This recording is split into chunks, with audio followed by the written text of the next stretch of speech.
Bonjour et bienvenue dans cette nouvelle vidéo de 2 minutes pour parler de aujourd'hui spécial neurosciences. Nous allons nous intéresser à la question du pourquoi notre attention diminue et finalement, comment la capter cette attention. Alors, capter l'attention aujourd'hui, c'est un vrai défi. Notifications, réseaux sociaux, emails, réunions, en fait, tout se bouscule. Il y a une espèce de soupe numérique qui nous agresse par ces notifications. Résultat, eh bien, nous avons l'impression de courir après un temps qui se rétrécit. Et paradoxalement, notre capacité de concentration diminue. Mais la bonne nouvelle, c'est qu'on peut agir. Dans cet épisode, on va voir pourquoi notre cerveau décroche si vite et surtout comment retenir l'attention de vos équipes, de vos clients aussi, il ne faut pas oublier, ou de vos apprenants, vous qui faites de la formation, s'il y en a parmi vous. Les chiffres parlent d'eux-mêmes. En 2004, la durée moyenne d'attention soutenue était estimée à 2 minutes 30. En 2024, elle est tombée à 47 secondes. Étude menée par Microsoft Research.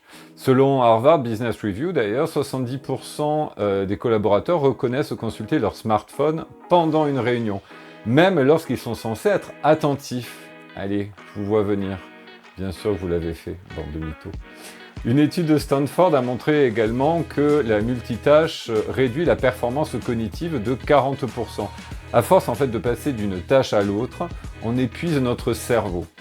Surcharge cognitive. Les neurosciences nous expliquent pourquoi notre cerveau finalement adore la nouveauté. Le circuit qui traite de la dopamine nous pousse à chercher sans cesse de nouvelles stimulations. Mais ce qui est nouveau n'est pas forcément prioritaire. Résultat, nous nous dispersons. Alors voici 5 leviers concrets pour retenir et amplifier l'attention.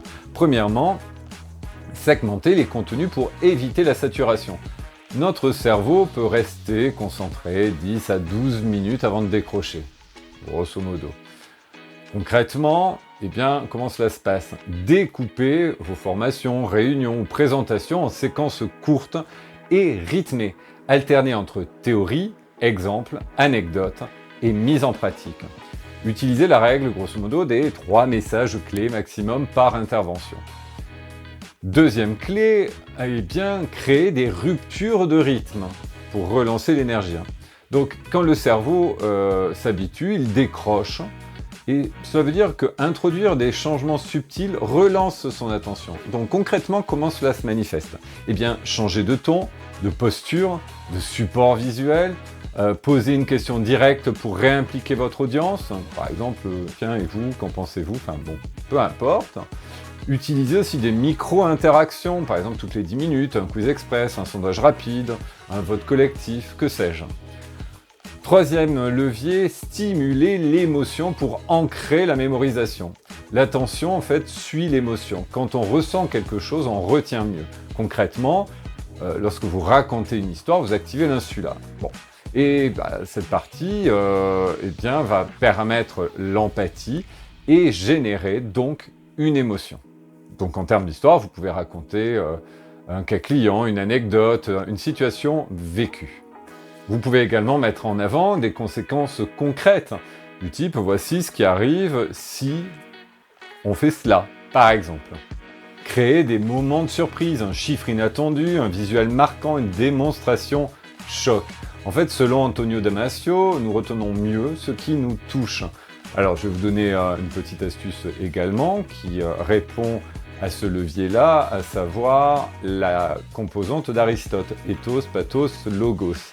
Je vous laisse méditer là-dessus. Quatrième clé, éliminer les distractions pour renforcer le focus. L'environnement joue un rôle énorme. Quand tout nous sollicite, notre attention se fragmente. Concrètement, en réunion, adopter une politique claire sur les notifications, téléphone face caché. Dans les formations, varier les supports pour éviter la lassitude, vidéo, échange, simulation. Si vous animez, prévoyez des pauses régulières pour éviter la fatigue cognitive. Choisissez également des salles de réunion ou de formation qui évitent ces sollicitations cognitives, du type un bureau ou une salle de réunion dite aquarium. genre, eh bien vous êtes au milieu de parois vitrées où tous vos collaborateurs en open space vous admirent en train d'animer une réunion. C'est magique.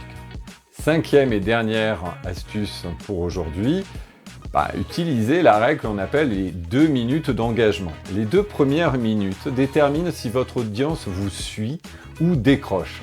Concrètement, commencez vos interventions par une question intrigante. Savez-vous, par exemple, combien de temps votre cerveau reste concentré?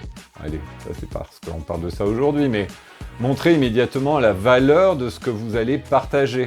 Dans 5 minutes, vous aurez 3 techniques pour doubler l'attention de votre équipe. Par exemple, donnez une promesse claire, puis tenez-la. Nous arrivons au terme de cette vidéo, alors pour conclure, soyons clairs, notre attention n'a pas disparu, elle est juste devenue une ressource un peu plus rare. Si vous voulez engager vos équipes, vos clients, vos apprenants, eh bien vous devez penser vos interventions comme un design cognitif. Créer des séquences courtes, jouer sur les émotions, varier les rythmes et donner du sens. Bref, chez Humanissu Consulting, nous concevons des parcours qui utilisent les neurosciences et de manière à maximiser l'impact de chaque minute. Parce que capter l'attention, ce n'est pas nécessairement parler plus fort, c'est parler peut-être plus juste. En tout cas, je vous remercie d'avoir suivi cette vidéo de 2 minutes pour parler de spécial neurosciences. Je vous souhaite une excellente journée, je vous dis à très bientôt pour notre prochaine vidéo. Ciao!